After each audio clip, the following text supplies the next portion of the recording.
cloranfenicol lo utilizaba para todo. Hay una oportunidad para todas las infecciones intestinales, salmonelos, para todo utilizaba cloranfenicol. Salmonelos con cloranfenicol hacía el tratamiento. Alguna oportunidad la niña de 19 años, por ahí era, con una salmonelosis entró. Comenzó con el tratamiento de cloranfenicol. Al segundo día del hemograma que estaba con leucostosis, hemoglobina normal, etcétera, paquetes normales por los suelos se bajó. A partir de ahí nunca más el jefe comenzó a utilizar cloranfenicol. Ya utilizaba ciprofloxacina, ceftriaxona, cefotaxim, cualquier otro, pero cloranfenicol totalmente lo sacó. Lo que no le pasó en tantos tiempos, le pasó en esa oportunidad, una anemia plástica por cloranfenicol. Bueno, el cuadro clínico, entonces, hasta ahí, lo que hablamos hay congénitas y adquiridas de la anemia plástica, ¿no? Se caracteriza por la pancitopenia. La médula ósea va a ir perdiendo su celularidad a menos de 25% de lo que funciona al 100%, menos de 25% la celularidad va a tener, no va a ser entonces suficiente celularidad como para producir los nuevos elementos formes. El cesto que queda va a estar emplazado por tejido graso. Entonces, como tiene menos de 25% de celularidad de la médula, todos los elementos formes empiezan a disminuir. Palidez va a haber porque los glóbulos rojos van a empezar a producirse en poca cantidad, a lo cual puede llegar hasta eso menos de 1 millón. Los trombocitopenia, ¿no? Las plaquetas menos de 20,000, epistasis y gingivosas nos puede dar. Cuadro séptico, por lo que los leucocitos van a estar bajos, ¿no? En su producción, entonces no hay con qué defender celulitis, úlceras, necrosis, etcétera, puede darse. La mayor parte de las veces el inicio es lento, insidioso, caracterizado por sensación, lasitud, febrícula, gingivosagia, luego aparece cuadro séptico, grandes hemorragias. Lo característico de la anemia plástica, ¿no? En la anemia plástica no hay alteración que se está dándose de los elementos formes. Lo que está pasando es de que no se está produciéndose por falta de quien le produzca, lo que produce la médula ósea, lo cual del 100% médula ósea que estaba produciendo con su celularidad, entonces su celularidad va a ser menos del 25%, por tanto muy poco para abastecer, ¿no? Los elementos para sacar hacia la circulación. Entonces, una característica que va a haber en esta es de que va a haber, no hay hepatoesplenomegalia, ¿no? Porque no son elementos deformes, nada para que el vaso, el hígado esté sacando de la circulación estos elementos formes. Para los criterios, donde hay criterios de Kamita en el diagnóstico, ¿no? Criterios de Kamita es la médula ósea con menos de 25% de celularidad, es una característica para anemia plástica. La función medular, entonces, va a dar resultado con una celularidad menos de 25%, ¿no? Y dos o más de los criterios, neutrófilos, leucocitos por los suelos, plaquetas menor a 20,000 y la anemia, ¿no? Con reticulocitos, los cuales también van a estar disminuidos. No va a ser como en las otras anemias. Cuando hay anemia, los reticulocitos, los glóbulos rojos inmaduros van a comenzar a proliferarse y aparecer aquí. La médula no está produciendo ni uno ni el otro, entonces las reticulocitos también van a estar bajas. En el examen complementario del hemograma, ¿no? Va a haber anemia, ¿no? Una característica son macrocítica con leucopenia, plaquetas disminuidas menos de 50,000, reticulocitos disminuidos y esocérico aumentado. La médula, la celularidad va a estar disminuida, menos de 20% de celularidad que va a tener. El diagnóstico es por manifestaciones clínicas producidas por la pancitopenia, palidez, trombocitopenia, ¿no? O trastornos hemorrágicos, por eso se va a darse, y leucopenias, el cuadro séptico por eso va a dar. Diagnóstico diferencial con leucosis aguda, leucemia, a diferencia de las primeras es por la ausencia de hepatoesplenomegalia. En esto, en anemia plástica no va a haber hepatoesplenomegalia. La anemia megaloblastos da pancitopenia, la diferencia de glositis, manifestación neurológica, ¿no? Pronóstico. Está relacionado con control de neutrófilos, el inicio de la enfermedad. Solo con transfusión, 80% de pacientes mueren entre 18 a 24 meses. Con trasplante pueden revertir en un 80%. Evitar uso de acción de fármacos. Entre estos hay varios, pero principalmente el cloranfenicol, ¿no? Separar paciente antes que presenta agente causal. De pacientes evitar transfusiones si es que a este paciente se va a hacer el trasplante de la médula. Entonces, para que no se rechace el trasplante, entonces evitar transfusión, solo transfundir en pacientes muy sintomáticos, ¿no? Hemoglobina menos de 7 gramos por decilitro, porque la transfusión puede aumentar el rechazo al trasplante medular, ¿no? Transfusión de plaquetas cuando hay plaquetopenia menos de 10,000. Tratamiento curativo es trasplante, con supervivencia 70-80%, ¿no? Uno de los mayores problemas de trasplante ha sido el rechazo del trasplante medular, para el cual se han utilizado después del trasplante globulina antilinfocítica, globulina antitimocítica, ¿no? La toxina incluye fiebre, ras cutánea, broncoespasmo, alteraciones de función hepática, trombocitopenia puede ocurrir estas, pero para no rechazo de la médula se utiliza esta. Hay quienes soportan mejor la metilprednisolona, ciclosporinas, etc. Entonces, eso es lo más resumido que podemos hablar de las anemias aplásicas. En su cuadro clínico, una sola palabra: pancitopenia, ¿no? Pancitopenia, palidez, trombocitopenia y la leucopenia, por eso el cuadro C. Diagnóstico característico o con las otras patologías, síndrome mielodisplásico, es lo que no va a haber hepatoesplenomegalia. Y los criterios de Kamik, esto se aprende. Ahora, el síndrome mielodisplásico, trastorno clonal adquirido, a efectos células madres hematopoyéticas en 1940, los cuadros que predecían a la leucemia aguda se denomina como preleucemia. Displasia hematopoyética, anemia refractaria con exceso de blastos, leucemoidez subaguda, leucemia oligoblástica, o hay también clasificado el grupo corporativo franco-americano británico, clasificó en 5 grupos la anemia mielodisplásica, tomando en cuenta características morfológicas: conteo de blastos periféricos y nodulares, conteo de monocitos, presencia de sideroblastos en anillos y bastoncitos. Se dividen en 5 grupos. En anemia refractaria con sideroblastos y anillos, anemia refractaria con exceso de blastos, anemia refractaria con exceso con mielomonocitos crónicos,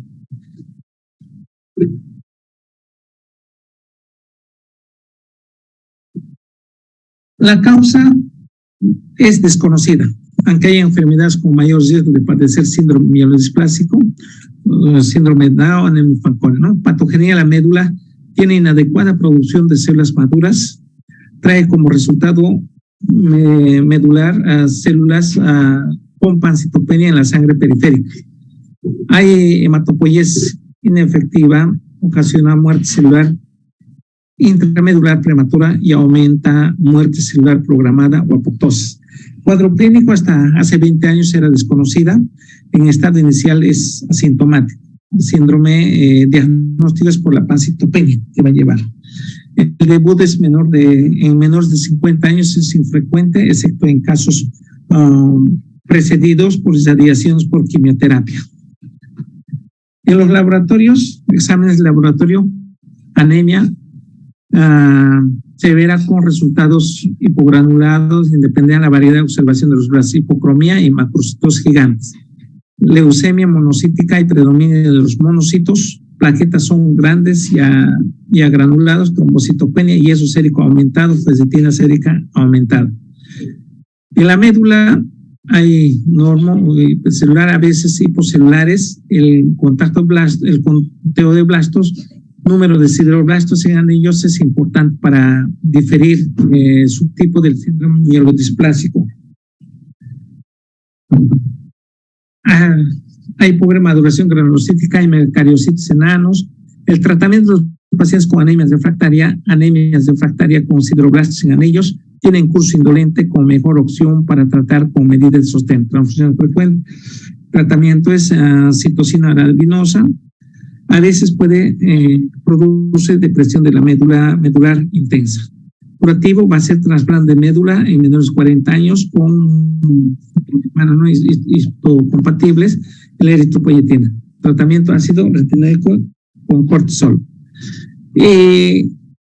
A un principio, cuando existe alteración hematológica característico, cuando aún no lo tenemos el diagnóstico específico, cuando tenemos una pancitopenia bien marcada, no lo podemos mencionar todavía si estamos frente a una anemia plástica o estamos frente a una anemia, a una leucemia aguda.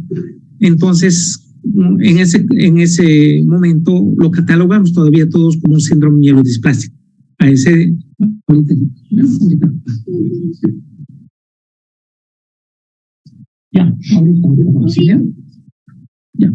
Entonces, como síndrome mielodisplásico, y a partir de ahí hacer el estudio, ¿no?, de la aspirar médula ósea, los otros estudios complementarios para ir llegando al diagnóstico si es una anemia plástica o es algún tipo de leucemia, ¿no?, para poder dar qué tipo de enfermedad sanguínea que está causando el paciente. Bueno, otro cuadro que vamos a hablar va a ser de lo que es las anemias por hemorragia aguda. La anemia por hemorragia aguda, la hemorragia provoca anemia por dos mecanismos principales. En primer lugar, por la eliminación inmediata. ¿Se ve en la pantalla? Sí, doctor. Sí. Sí, doctor. Anemia hemorrágica aguda. Sí, se ve, doctor. Ya, por dos mecanismos principales. En primer lugar, por la eliminación inmediata de los eritrocitos, y en segundo lugar, eliminación, agotamiento de los depósitos de yeso cuando la hemorragia es prolongada o es una hemorragia crónica y va perdiendo el yeso progresivamente. La anemia fosopénica se describe, ya hemos descrito con sus diferentes fases, cómo se va a presentarse. Aquí se describirá lo que es la anemia poshemorrágica, las agudas. Pueden ser anemias poshemorrágicas externas, internas. Externas, después de un traumatismo, hemorragias obstétricos o fracturas abiertas, etcétera, donde va a haber evidencia, ¿no?, del sangrado. Internas, hemorragias de tubo digestivo, ruptura de vasos, ruptura de embarazo ectópico, etcétera. En cualquiera de estos casos, es decir, después de una hemorragia repentina abundante, hay tres etapas clínicos fisiopatológicos. En primer lugar, las hemorragias agudas, después de una hemorragia, va a comenzar a haber la hipovolemia. Constituye un peligro en especial para los órganos donde tenga irrigación abundante, oxigenación importante, encéfalo, riñones. Por consiguiente, los peligros principales son síncope, insuficiencia renales agudas que puede haber por la hipovolemia. Es importante advertir que durante esta etapa la biometría hemática no muestra anemia, porque la concentración de hemoglobina no se modifica. ¿Qué quiere decir en esta hemorragia? Después de una hemorragia masiva, si sabiendo de un accidente llega y ha perdido abundante sangre en el accidente por herida abierta, etcétera, ¿ya? Es importante cuando llega, si lo toman hemoglobina, o sea, un hemograma, lo piden inmediatamente. Paciente que está con hipovolemia, etcétera, saben que ha tenido sangrado, etcétera. En las primeras horas vamos a encontrar todavía la hemoglobina normal, el hematocrito normal, ¿me entienden? Al pasar las horas, después se va bajando por la hemodilución. Entonces, las primeras horas no hay que confiarse, sabiendo que hubo una pérdida de sangre masiva, no hay que confiarse de que no hay anemia. En ese momento solamente hay hipovolemia y los elementos formes pueden estar normales, ¿no? En segundo lugar, como respuesta de urgencia frente a la hipovolemia, entonces van a comenzar a actuar lo que son los receptores de estiramiento causan la liberación de la vasopresina y otros péptidos, y el líquido empieza a desplazarse desde el tercer espacio de extravascular a intravascular y se va diluyéndose. La hipovolemia va a ir contrarrestándose. Sin embargo, por esa dilución, la hemoglobina ya comienza a bajar de manera gradual, convierte de manera gradual en anemia. El grado de anemia se refleja la magnitud de la hemorragia. Si 3 días después la hemoglobina está a 7 gramos por 100 ml, significa que ha perdido más de 50% de sangre total. En tercer lugar, es cuando la hemorragia se detiene, la respuesta medular va mejorando gradualmente esa anemia. Diagnóstico de anemia poshemorrágica aguda suele ser sencillo, sin embargo, algunos episodios de hemorragia interna, como después de traumatismo o lesión, no se manifiesta inmediatamente, ni siquiera los abundantes. Cuando se observa un descenso repentino de hemoglobina, sin importar los antecedentes que ofrezca el paciente, se debe sospechar de anemia hemorrágica poshemorrágica aguda. Información complementaria se obtiene con la pregunta correcta y los estudios correspondientes. Ecografía, endoscopía. El tratamiento de la anemia por hemorragia aguda, respecto al tratamiento, el método que debe seguir constante son, ¿no? Primero, en casos es necesario sustituir de inmediato la sangre perdida, a diferencia de muchas anemias crónicas, mientras en las crónicas ya el organismo está habituado, ¿no? Ambientado a ese nivel de hemoglobina. Hay pacientes, por ejemplo, con úlceras gástricas, que sangrados pequeños que tienen mucho tiempo. A medida que va bajando progresivamente, el organismo se va ambientándose a ese nivel de hemoglobina. Por tanto, hasta con 3 de hemoglobina, 4.5 de hemoglobina, pueden llegar al consultorio blanco como papel, pero caminando y hablando llega. ¿Entiendes? Mientras en las anemias agudas, muchos casos en las agudas, no, a diferencia a lo que son crónicas, no, lo que va a llevar la descompensación hemodinámica, ¿no? Por la hipovolemia, por todo esto va a presentarse en las anemias agudas, en los que la prioridad de encontrar y corregir la causa de la anemia no siempre es necesaria administrar la transfusión, porque el organismo se adapta a la anemia. Con la anemia aguda sucede lo contrario, ¿no? Es decir, puesto que el cuerpo no se adapta a la anemia, la prioridad es administrarla una transfusión inmediata. Mientras se resuelve la urgencia, es fundamental determinar la hemorragia y eliminar el origen. Un tipo especial de anemia por hemorragia aguda. La hemorragia surge durante una cirugía o inmediatamente después, puede ser muy abundante, hasta 2 litros en caso de una prostatectomía radical. Puede perder. Sin duda, con la cirugía programada puede disponerse de sangre almacenada del paciente para utilizar inmediatamente ante la necesidad. Pues que la hemorragia siempre se debe hacer mayor esfuerzo posible por manejar en forma óptima las transfusiones. El objetivo ya en el lado de la medicina en urgencias ha sido durante mucho tiempo el de contar con un sustituto de sangre que pudiera disponer en todo el mundo. ¿Adecuado? Ya. Ahorita. Entonces, sería entonces en cuanto a las anemias por hemorragias agudas. Otro temita que vamos a hablar va a ser de las policitemias. Las policitemias, término policitemia, el aumento de los glóbulos rojos en la sangre periférica. Debido a esto, algunos prefieren el término eritrocitosis a las policitemias secundarias y eritremia a las policitemias verdaderas, o a la policistemia vera, que son de causas conocidas. Por otra parte, además de la policistemia absoluta, en la cual hay un crecimiento de la masa total eritrocitaria, se encuentra la policistemia relativa.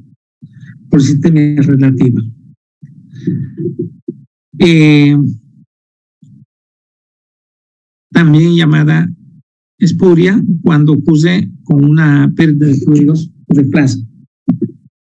En sí, las policistemias lo clasificaremos en policistemias absolutas y policistemias relativas, en dos grupos, policistemias absolutas y relativas, más lo dividimos. Las policistemias absolutas en primarias y secundarias. Las primarias es la policistemia vera, de causa desconocida, ¿no? La policistemia primaria o policistemia vera, la verdadera policistemia, es la policistemia vera, en lo absoluto. Y en las secundarias están por hipoxia, hipóxicas y no hipóxicas. Las hipóxicas, grandes alturas, enfermedades cardiopulmonares, obesidad, intoxicación por monóxido de carbono. Las no hipóxicas por tumores, quistes renales y hidronefrosis. Las policistemias relativas por hemoconcentración, diarreas, quemaduras, sudoraciones profusas, tratamiento con diuréticos, etc. Entonces, la clasificación tenemos en absolutas y en relativas. La absoluta primaria y las secundarias. La policistemia absoluta primaria, o llamada también policistemia vera o enfermedad vascular, es un trastorno clonal que afecta las células progenitores multipotenciales, aumento de producción de eritrocitos, granulocitos, plaquetas, aunque es más los glóbulos rojos. Es de causa no conocida, más frecuente en hombres que en mujeres entre la edad de 40 a 60 años. El nivel de eritropoyetina sérica está por debajo de los valores normales. Esto lo va a diferenciar de las policistemias secundarias, ¿no? En la policistemia vera, el valor está por debajo de los normales, cosa que en la secundaria, en las secundarias, la eritropoyetina está aumentada. En condiciones normales, la masa globular eritrocita se mantiene alrededor de 30 ml/kg de peso corporal, y en policistemia vera, al estar elevada esta cifra, se produce un aumento de viscosidad sanguínea, el endurecimiento del flujo sanguíneo.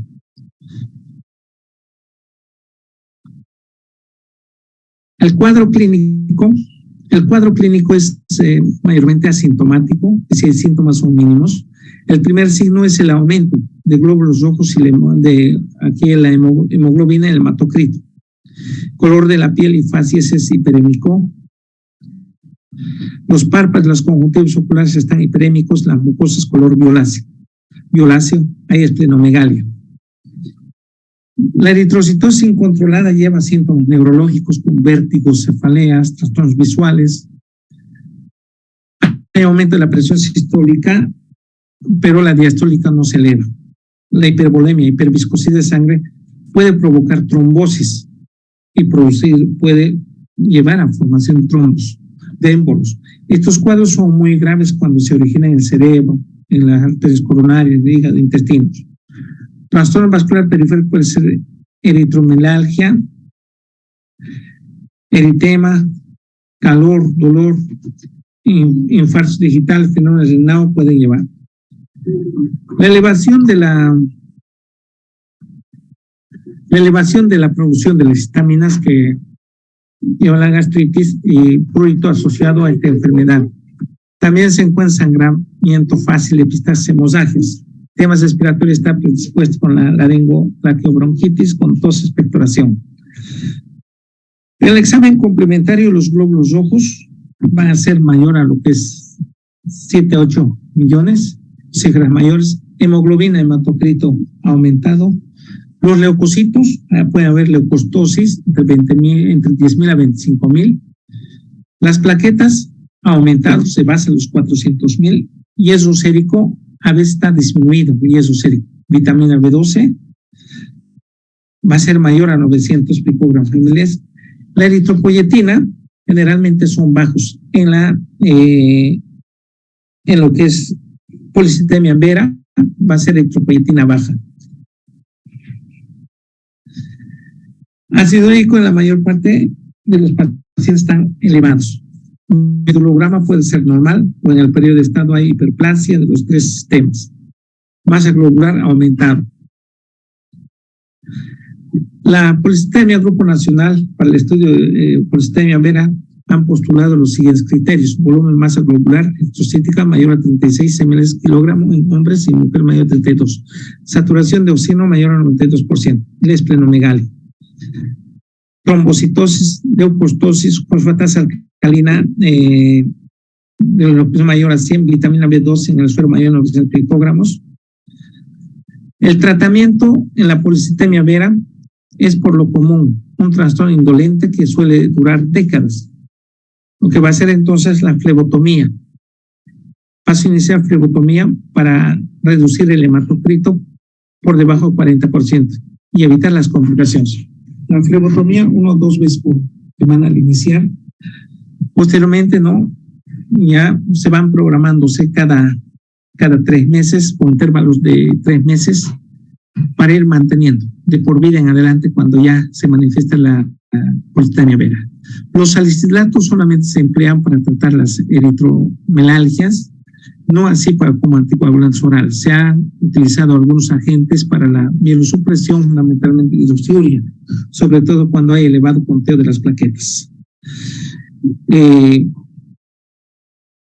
También se utiliza interferón alfa recombinante que tiene actividad mielosupresora sin riesgo posterior a leucemia, ¿no? Alopurinol no se debe utilizar de rutina, pero sí cuando se aplica quimioterapia para reducir el esplenomegalia y la leucostosis. A la larga el paciente se vuelve anémico, por lo que se trata con ácido fólico y yeso. El otro tipo de las policitemias son las policitemias absolutas o secundarias. Las policitemias clasificamos estas policitemias absolutas secundarias, ¿no? La primera hemos hablado de policitemias absolutas primarias, o policitemia vera. Y ahora vamos a hablar de las policitemias absolutas secundarias. Por las policitemias clasificamos en absolutas y relativas. Seguimos en las policitemias absolutas. La primaria ya hablamos, ahora estamos en policitemias absolutas secundarias. La ocasiona con aumento en la producción de eritropoyetina. En los pacientes en este tipo de policitemia está disminuida la saturación arterial de oxígeno. Eritrocitosis hipóxica, grandes alturas. En las grandes alturas, además de menor concentración de oxígeno en la presión atmosférica baja, hace más difícil el paso de oxígeno a los tejidos.